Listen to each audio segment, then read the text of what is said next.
Fulfilling your self-determination needs is empowering because you recognize that you have the power to make changes in your life.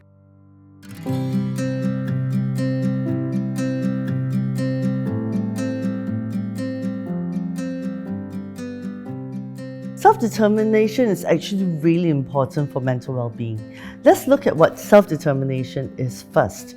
Self-determination is really your ability to take control of your life and to manage what you do with your life. So you have that freedom to make your decisions about your life. Our self-determination needs are important because meeting them means being able to have that motivation to do the things that we want to do in life and being motivated to live even.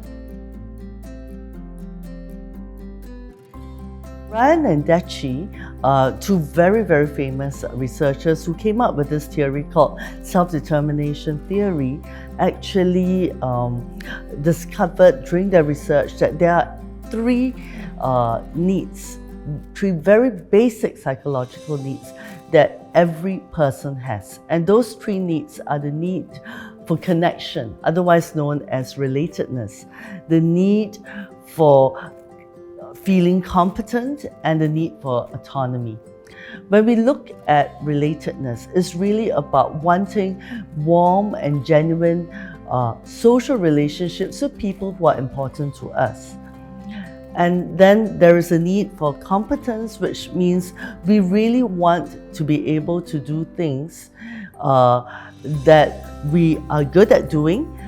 We want to be able to know how to do these things, right? And then to do them well.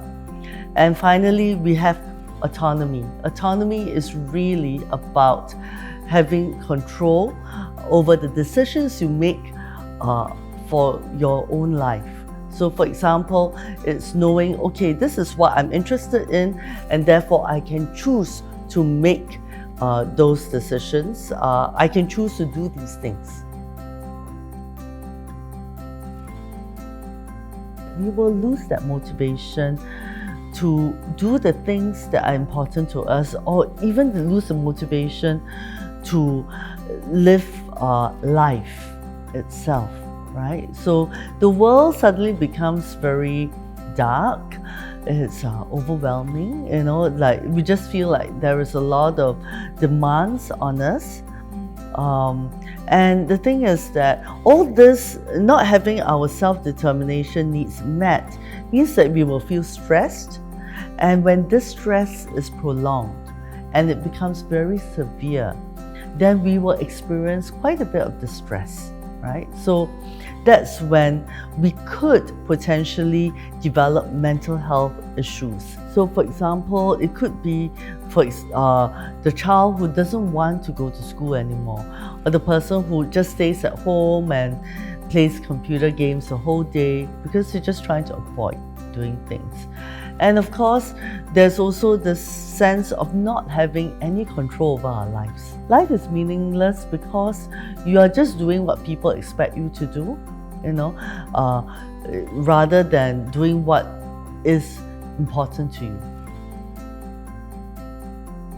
Meeting our self-determination needs are a form of self-care, right? It is when you are looking after yourself, when you nurture the relationships that are important to you. We tend to feel happier because we have good relationships with the people around us, and those people are able to support us in the things that we do. So chances are we will do better in our studies or in our work. We will also be more optimistic about life. Right? And we are more able to reframe events so that we see them in a more positive light. Reframing is actually a skill that we can all learn to help us to look at things in different ways. So, for example, you have a glass with some water in it. we can actually say that it's either half full or it is half empty. So similarly, when you're at work, you might actually make a mistake, right? Everyone makes a mistake. It makes mistakes at work, but how we choose to view those mistakes can actually affect how we feel about ourselves in terms of how competent we are and how we feel about the job. So if I'm very negative about things, I can just say, oh, okay, this mistake I've made is an absolute disaster for me.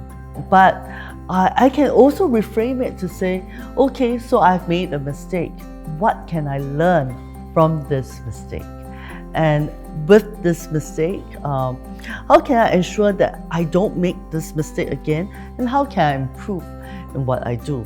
So when I look at the mistake from this other angle, then I might feel more hopeful.